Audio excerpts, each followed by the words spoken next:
وَكَذَلِكَ أَنزَلْنَا إِلَيْكَ الْكِتَابَ فَالَّذِينَ آتَيْنَاهُمُ الْكِتَابَ يُؤْمِنُونَ بِهِ وَمِنْ هَؤُلَاءِ مَن يُؤْمِنُ بِهِ وَمَا يَجْحَدُ بِآيَاتِنَا إِلَّا الْكَافِرُونَ۔ اور اے پیغمبر، اسی طرح ہم نے تم پر کتاب نازل کی ہے، اس لیے جن لوگوں کو ہم نے کتاب دی ہے وہ اس پر ایمان لاتے ہیں، اور ان بت پرستوں میں سے بھی کچھ لوگ ہیں جو اس پر ایمان لا رہے ہیں، اور ہماری آیتوں کا انکار صرف وہی لوگ کرتے ہیں جو کافر ہیں۔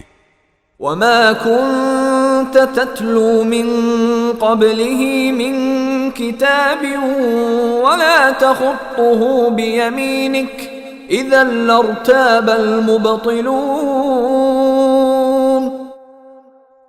اور تم اس سے پہلے نہ کوئی کتاب پڑھتے تھے اور نہ کوئی کتاب اپنے ہاتھ سے لکھتے تھے، اگر ایسا ہوتا تو باطل والے مین میخ نکال سکتے تھے۔ بل هو آیات بینات فی صدور الذین اوتوا العلم وما یجحد بآیاتنا الا الظالمون۔ حقیقت تو یہ ہے کہ یہ قرآن ایسی نشانیوں کا مجموعہ ہے جو ان لوگوں کے سینوں میں بالکل واضح ہیں جنہیں علم عطا کیا گیا ہے، اور ہماری آیتوں کا انکار صرف وہی لوگ کرتے ہیں جو ظالم ہیں۔